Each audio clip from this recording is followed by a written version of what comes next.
जय हिंद साथियों, आप सभी का वेलकम करता हूं आपके चैनल जहां मैथ्स मैजिक पे, जहां रखते हैं हम आपको प्रोसेस सिलेक्शन तक पूरा अपडेट और हेल्प करते हैं आपकी तैयारी में भी। जी हां, आज हम बात करने जा रहे हैं बहुत ही शानदार पोस्ट पे भर्ती हो रहा है। वो भर्ती है क्लर्क स्टोर असिस्टेंट का। जी हाँ, क्लर्क का अलग पोस्ट है, स्टोर असिस्टेंट का अलग पोस्ट है। अगर क्लर्क की हम बात करें तो टोटल 150 150 पदों पे भर्ती होगा, और स्टोर असिस्टेंट की बात करें तो टोटल 80 पदों पे ये भर्ती होगा। कैटेगरी वाइज आप यहाँ पे देख सकते हैं कि कैटेगरी वाइज अगर हम बात कर ले तो कॉरिस्पोंडेंस क्लर्क का जो है, जनरल की अगर बात कर ले तो मेल का 25 है और फीमेल का 13 है। ईडब्ल्यूएस में 10-5, एससी में 19-11। 19-11 मतलब हम मेल फीमेल की बात कर रहे हैं। एसटी में 2-1, ईबीसी में 24-13 और बीसी में 18-9। दो टोटल 150 पोस्ट है। और स्टोर असिस्टेंट की बात कर ले तो टोटल 80 पोस्ट पे ये भर्ती होगा। 13-7 यूआर में, ईडब्ल्यूएस में 5-3 और एससी में 10-6, एसटी में 2-0 और ईबीसी में 13-7 और बीसी में 9-5। इस पूरे वीडियो में बात करेंगे ये टोटल 150 और 80 230 पोस्टों पे जो भर्ती होने जा रहा है उसके बारे में बात करेंगे। क्वालिफिकेशन क्या चाहिए, एग्ज़ाम के बारे में बात करेंगे, क्या इसमें एग्ज़ाम होगा, होगा तो कैसे होगा, क्या सिलेबस रहेगा, एग्ज़ाम फी क्या है, ऑनलाइन भरने का लास्ट डेट कब है।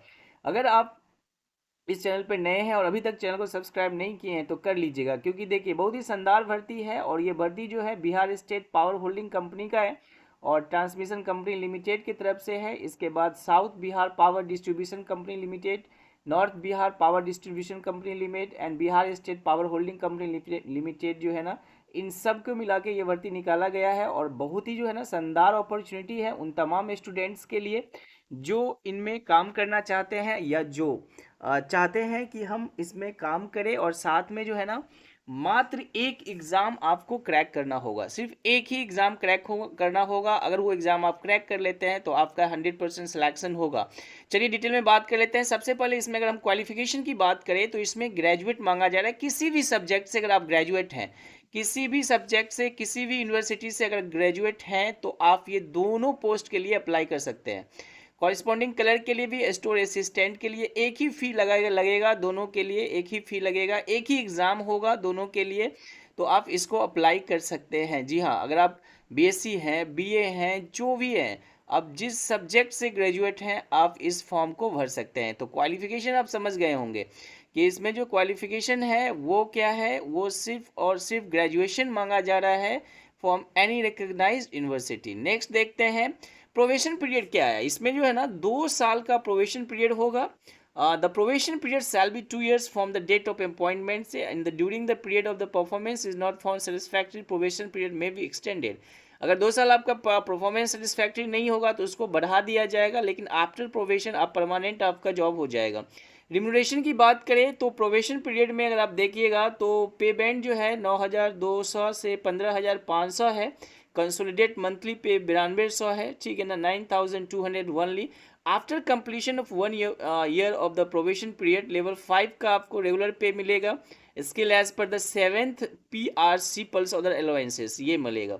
एज की अगर हम बात कर ले तो मिनिमम एज यूआर के लिए 21 रखा गया है, मैक्सिमम 37 रखा गया है। एससी के लिए 21, मैक्सिमम 42, एसटी के लिए 21, मैक्सिमम 42, ईबीसी के लिए 21, मैक्सिमम 40 एंड बीसी के लिए 21, मैक्सिमम 40। फीमेल के लिए यूआर के लिए 21 एंड 40 रखा गया। ये एज है, अगर आप देख सकते हैं, अगर आपका मिनिमम 21 ईयर्स एज है तो यू कैन अप्लाई नाउ, ठीक है। आपसे अप्लाई करना चाहिए, आपको अप्लाई करने में ज़्यादा समय नहीं लगेगा क्योंकि ऑनलाइन ही अप्लाई करना है। अप्लीकेशन फ़ी क्या है, तो अप्लीकेशन फ़ी देखिए यूआर, ईबीसी एंड बीसी के लिए जो है 1,500 है, थोड़ा सा ज़्यादा अमाउंट है लेकिन है।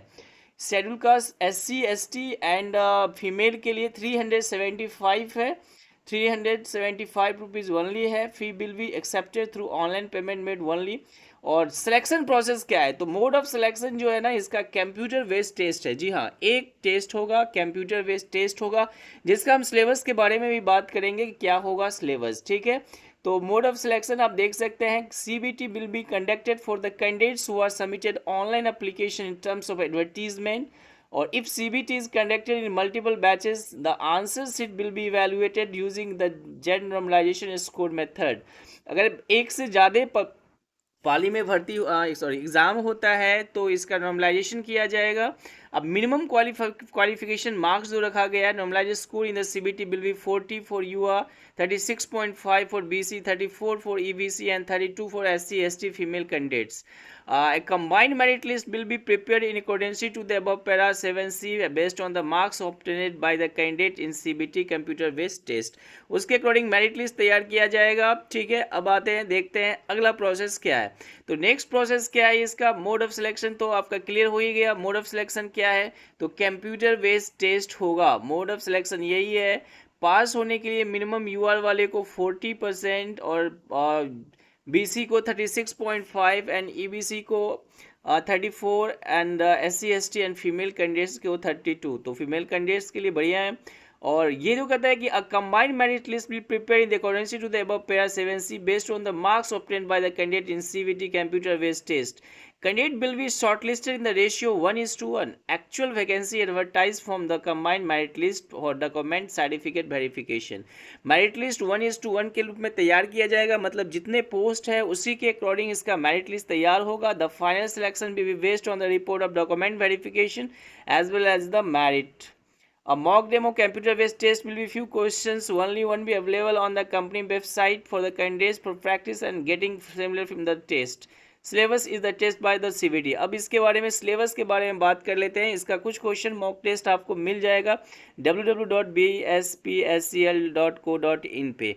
अभी इसका देखिए फॉर्म का जो लास्ट डेट है वो भी जानना आपको जरूरी है. देखिए तो फॉर्म का जो लास्ट डेट है ना उसको निर्धारित किया गया है 19/7/2024 तक. जी हाँ, 19/7/2024 तक फॉर्म भरने का लास्ट डेट है. आप इस फॉर्म को भर सकते हैं 19/7/2024 तक.